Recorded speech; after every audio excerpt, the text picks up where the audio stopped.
జగన్మోహన్ రెడ్డి గారు స్వయంగా ఎంఓయూలో సంతకం పెట్టారు. తన చెల్లెలికి అంటే నా బిడ్డలకి ఈ ఆస్తులు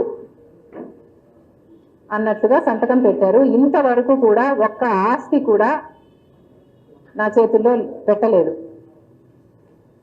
సరస్వతి సిమెంట్కి సంబంధించి ఎంఓయూలో అది నా భాగానికి వచ్చింది కాబట్టి దాన్ని జగన్మోహన్ రెడ్డి గారు గిఫ్ట్ డీడ్ చేశాడు విజయమ్మ గారికి, నాకు కాదు.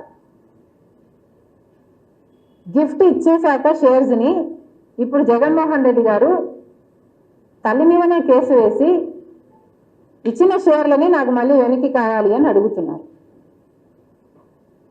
ఇది జగన్మోహన్ రెడ్డి గారు ఆయన తల్లికి చేస్తున్న మోసం. జగన్మోహన్ రెడ్డి గారు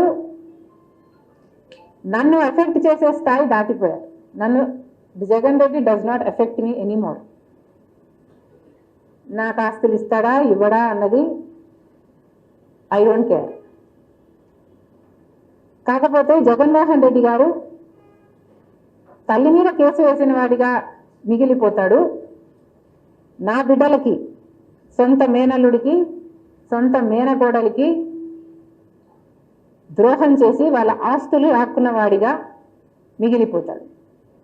సొంత మేనల్లుడు మేనగోడల ఆస్తి కాజేయటానికి సుబ్బారెడ్డి లాంటి వాళ్ళ చేత ఎన్నైనా అబద్ధాలు చెప్పిస్తారు.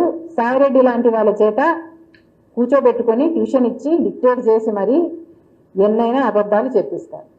ఇక జగన్ రెడ్డికి క్రెడిబిలిటీ ఉందో లేదో